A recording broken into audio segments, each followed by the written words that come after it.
নমস্কার বন্ধুরা, আপনারা সবাই কেমন আছেন? আশা করি আপনারা সবাই ভালো আছেন। আপনারা এখন দেখছেন ভুতুড়ে ডায়েরি 01, সাথে আমি সালমা। তো আপনাদের আমি একটা রিয়েল ঘটনা শেয়ার করব, যেটা ঘটেছে ভারতের পুরুলিয়া জেলার বেগুনকদর রেল স্টেশনে।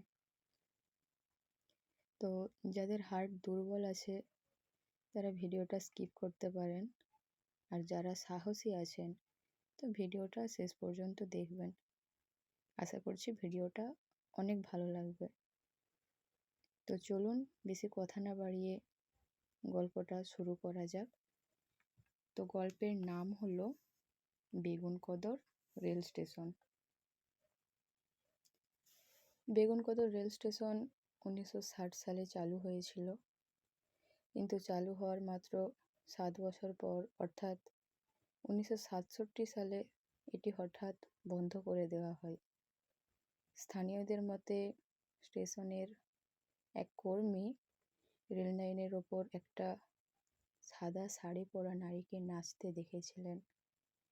শোনা যায় সেই ঘটনার কিছুদিনের মধ্যেই স্টেশনের তৎকালীন স্টেশন মাস্টার এবং তার পুরো পরিবার রহস্যজনকভাবে মারা যান। এরপর থেকেই আতঙ্ক ছড়িয়ে পড়ে এবং রেলকর্মীরা সেখানে কাজ করতে অস্বীকার করেন। বন্ধুরা, এখনও আপনারা আমার সাথে আছেন? তো গল্পটা শেষ পর্যন্ত মনোযোগ দিয়ে শুনুন, আশা করছি অনেক ভালো লাগবে। ফলে স্টেশনটি দীর্ঘ 42 বছর পরিত্যক্ত অবস্থায় পড়ে থাকে। দীর্ঘ 4 দশক ধরে এই স্টেশনটি ভারতের অন্যতম ভুতুড়ে স্টেশন হিসাবে পরিচিত পায়। সূর্যাস্তের পর ওই এলাকায় কেউ যাওয়ার সাহস পেত না। লোককথায় প্রচলিত যে ট্রেনের গতির সাথে তাল মিলিয়ে সেই ছায়ামূর্তি দৌড়াতো।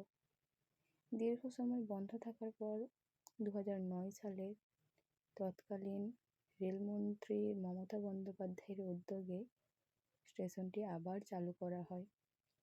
বর্তমানে এখানে দিনের বেলা ট্রেন থামে, তবে অনেক যাত্রী এখনও সন্ধ্যার পর এই স্টেশনে নামতে কিছুটা দ্বিধাবোধ করেন। অনেক যুক্তিবাদী এবং তদন্তকারীর দল পরবর্তীতে দাবি করেছেন যে ভূতের এই গল্পগুলো আসলে স্থানীয় কিছু মানুষের তৈরি করা ছিল, যাতে পর্যটকদের আকর্ষণ করা যায় অথবা এলাকাটি নির্জন রাখা যায়। যদিও আজও রহস্যপ্রেমীদের কাছে বেগুনকদর একটি অত্যন্ত আকর্ষণীয় জায়গা। তো বন্ধুরা, আশা করছি ভিডিওটা আপনাদের অনেক ভালো লেগেছে। আরও এরকম ভিডিও পেতে চ্যানেলটি সাবস্ক্রাইব করে রাখুন। আপনাদের মতো যারা সাহসী আছে তাদের কাছে ভিডিওটা শেয়ার করে দিন এবং লাইক কমেন্ট করবেন। তো দেখা হচ্ছে পরের দিন নেক্সট একটা ভিডিওতে।